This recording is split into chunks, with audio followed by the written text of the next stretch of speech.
Okay, thank you, Mr. Chairman. I offer this amendment with several of my colleagues to prevent the cost of college education from crushing graduates with debt that will take a lifetime to repay.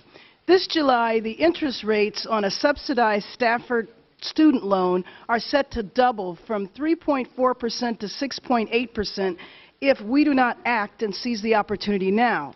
With little more than 3 months until the interest rates double, students are worried that help from Congress will not come in time. Already facing pressures from student loan debt they're taking on, college students cannot afford to absorb a few thousand extra dollars to take on new loans if the rates double. Last week, students from all over the country rallied on Capitol Hill to deliver over 100,000 letters urging Republicans and Democrats to stop the interest rate hike. Unfortunately, I'm concerned that their call for help might have fallen on deaf ears. The budget before the committee today fails our students and the promise of college access and affordability.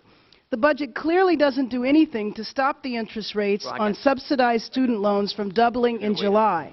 That means the average student taking out loans for the next school year will eventually dig even deeper into their pockets to the tune of $2,800 to pay them off. And it's worse for those students who take out the most money. Those who borrow the maximum $23,000 in subsidized student loans will see their debt load upped by $5,000. As states cut higher education budgets, colleges and universities raise tuition and grant aid diminishes, more and more students are relying on loans to pay for college. And today, interest rates on these loans are at their lowest level in history thanks to the 2009 College Cost Reduction Act passed in the 110th Congress. I urge my colleagues to let's redouble our support to tackle college costs by extending the current low student loan interest rates. Let us preserve the current interest rate and protect these affordable loans. Please vote to pass my amendment, and I'd like to yield a minute to my colleague from Florida, Congresswoman Wasserman Schultz.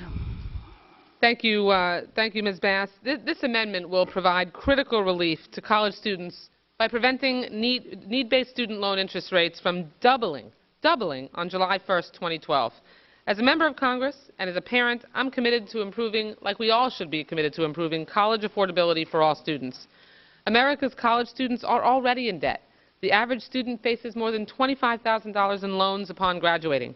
In our current economic climate, it's more important than ever that we do all we can to keep college affordable and accessible.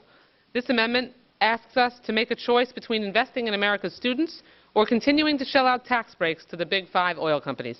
Which choice we make will reveal strikingly different priorities and visions for America's future.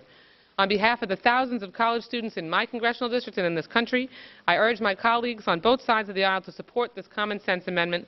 Allowing our students to graduate with a better education and less debt is the best way to ensure that America remains competitive long into the future. Thank you. I yield back.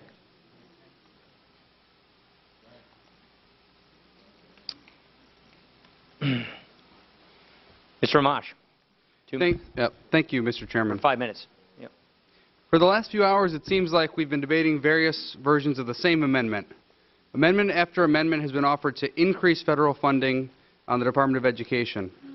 Each time we hear from the proponent that the latest subsidy is going to guarantee our children a quality, affordable college education.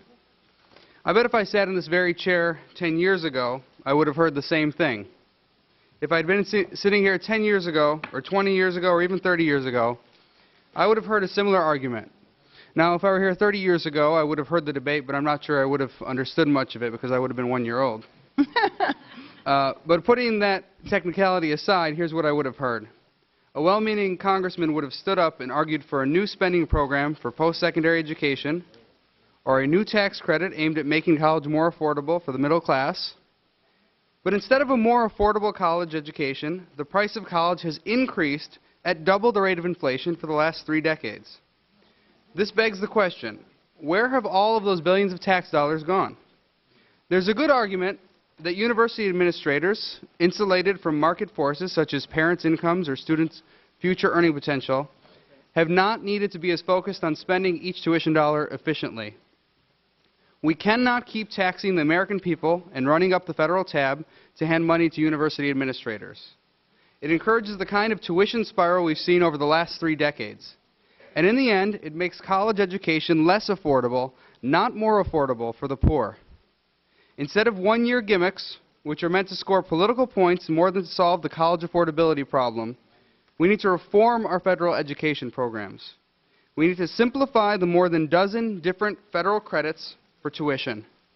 And when possible, we need to encourage state and local solutions instead of federal fixes to these problems. I now yield to the gentleman from Indiana. I thank the gentleman from Michigan. I just would simply ask what the question I've asked before and what is now becoming an eternal question without an answer. And that is, why do the children of tomorrow have to pay so that we can have more on our plate today? That has nothing to do with thinking that education isn't important. It quite frankly is. But that's unfair. When your federal government borrows 42% of everything it spends, the children of tomorrow, those who don't have a say in any of this. Why? Because as referenced earlier, they don't have a vote. They get stuck with the bill. And that, among so many other things, is what's wrong with the federal government's involvement in this. I also associate with what the gentleman from Michigan said regarding the fact that we are doing nothing more than creating an education bubble. When you throw more money at it, at education, you simply and needlessly raise the salaries of professors, raise the tuition of colleges, and distort the fair market. We need more competition in education, and this doesn't do it. I yield back. And Mr. Chairman, I yield back. Thank you. Gentlelady has the right to close. Thank you. I'd like to use the chart, the last chart to close.